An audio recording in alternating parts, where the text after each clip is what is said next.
Coucou tout le monde, j'espère que vous allez bien. Ouais, un peu plus d'entrain quand même. Coucou tout le monde, salut tout le monde. J'espère que vous allez bien. Je suis contente de vous retrouver dans cette nouvelle vidéo. Je sais que ça fait un bail. Bonne année 2023 à tout le monde. Bonne année, bonne santé. J'espère que l'année a bien commencé de votre côté. De mon côté, tout va bien. J'ai juste eu quelques petits soucis techniques et j'ai été assez occupée par le travail. Mais sinon, ça va! Et ça va tellement bien que je reviens avec un nouveau livre aujourd'hui. Donc aujourd'hui, on va parler d'amour, encore une fois. On parle beaucoup d'amour sur cette chaîne. C'était le 14 février, il n'y a pas très très longtemps.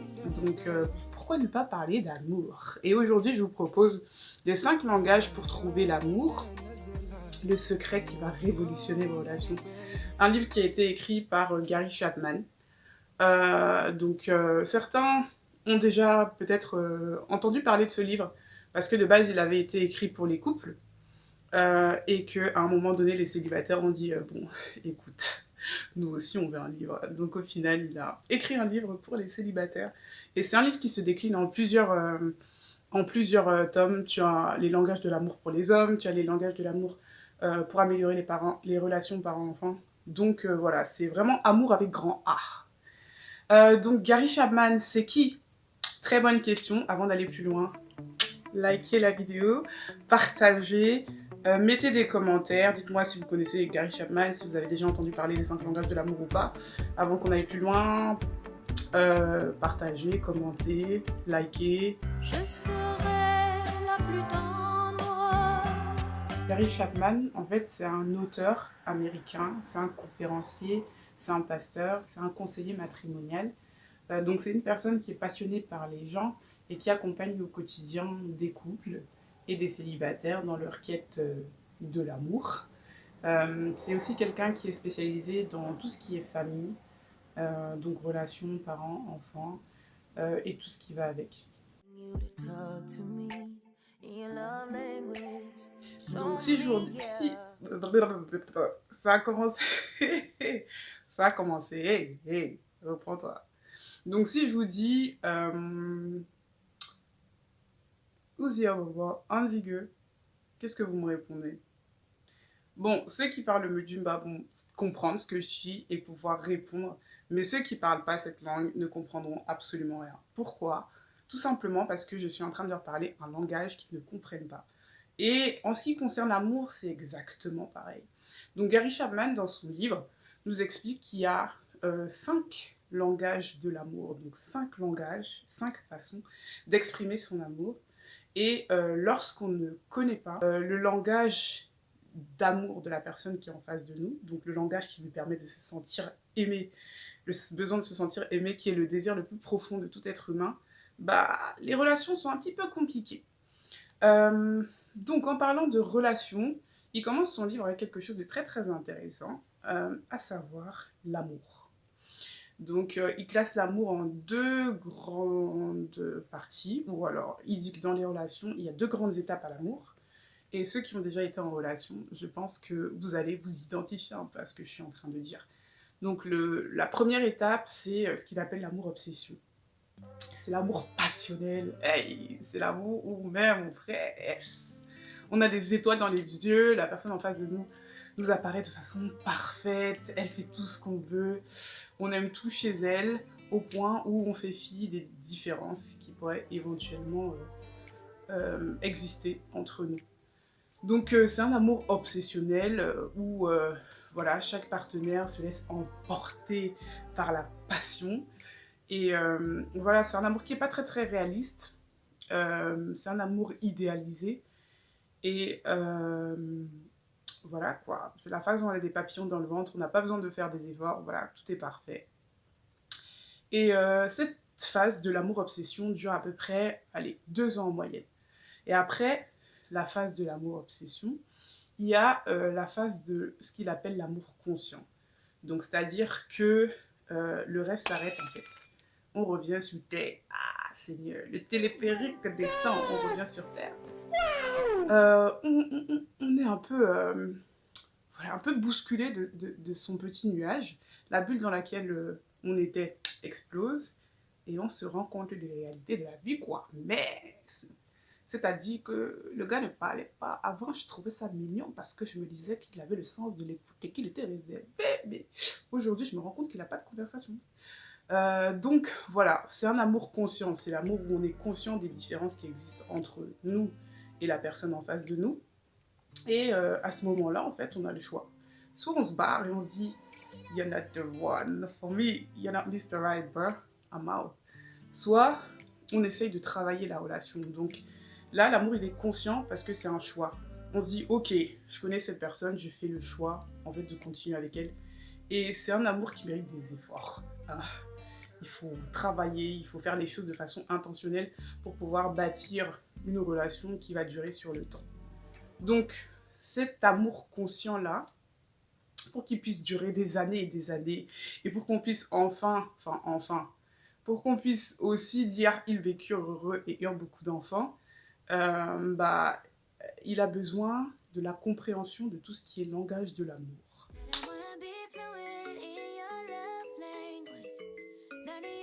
Donc, comme je l'ai déjà introduit tout à l'heure, Gary Chapman, dans son livre, nous dit qu'il existe 5 principaux langages de l'amour, c'est-à-dire 5 moyens de pouvoir exprimer son amour aux autres, et surtout 5 moyens qui permettent à la personne en face de nous de se sentir aimée.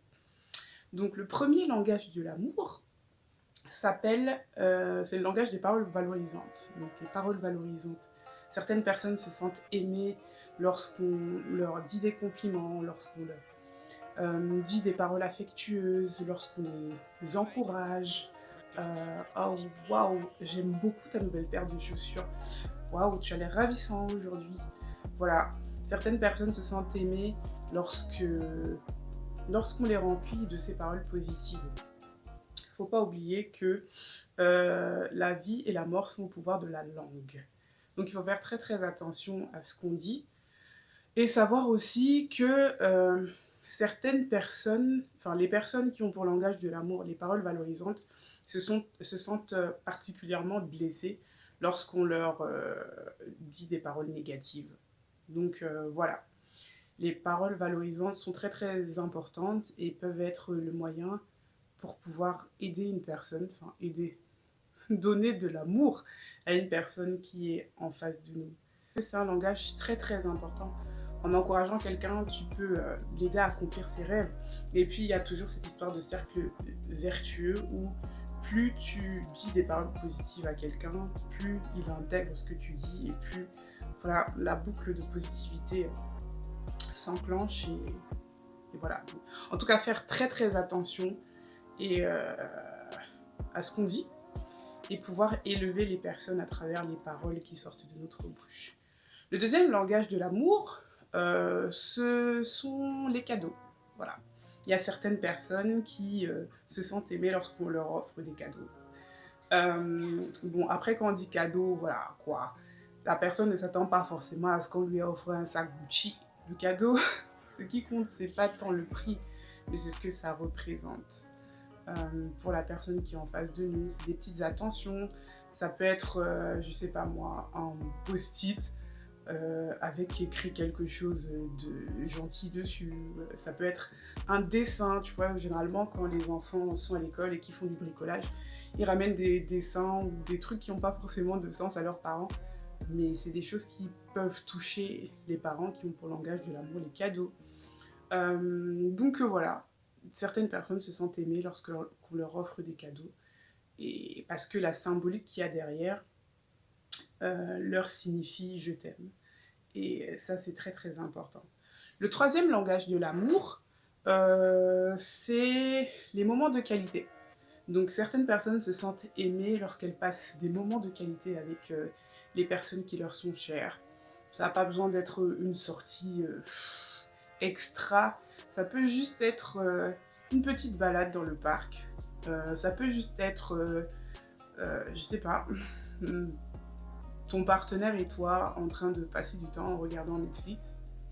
En fait, le plus important, c'est pas nécessairement ce qu'on fait, mais c'est le moment qu'on passe ensemble. C'est les discussions qu'on a ensemble. C'est le fait de savoir que tu me portes ton entière attention et le fait de savoir qu'on arrive à se connecter de cette façon-là. Le quatrième langage de l'amour, c'est les services rendus. Donc il y a certaines personnes qui se sentent aimées lorsqu'on leur rend service. Voilà. Donc, je sais pas moi, on est à la maison, j'ai fait le repas, on finit de manger, et puis tu prends l'initiative de laver les assiettes. Et ok, j'apprécie. Ou alors, je sais pas moi, je me suis levée pour aller au travail, je suis sortie en catastrophe, j'ai pas rangé la maison, j'ai pas rangé le lit, et quand je reviens, la maison est clean. S. Donc voilà, certaines personnes se sentent aimées lorsqu'on leur rend service, lorsqu'on est toujours là à leur prêter main forte. Oui, c'est le quatrième langage de l'amour. Et le cinquième et dernier langage de l'amour, c'est le toucher physique. Donc certaines personnes se sentent aimées lorsqu'on les touche. Voilà, ça peut être une caresse, ça peut être une main sur l'épaule, ça peut être, je sais pas moi, le fait de marcher main dans la main, ça peut être un câlin. Voilà, il y a certaines personnes qui ressentent leur besoin d'être aimées, comblées à travers les gestes, à travers le toucher physique. Donc attention, c'est pas voilà, avec des connotations sexuelles du tout. Non, c'est vraiment des choses simples qui permettent de dire à l'autre personne je t'aime, je tiens à toi. Alors, pour savoir quel est ton langage de l'amour, il y a plusieurs moyens. Le premier moyen, c'est vraiment de porter une attention sur soi-même, d'accord? Donc, par exemple, qu'est-ce que j'aime? Qu'est-ce que j'aime, en fait? Comment est-ce que je suis? Qu'est-ce que j'apprécie chez mes amis, par exemple? Est-ce que j'apprécie passer du temps avec eux?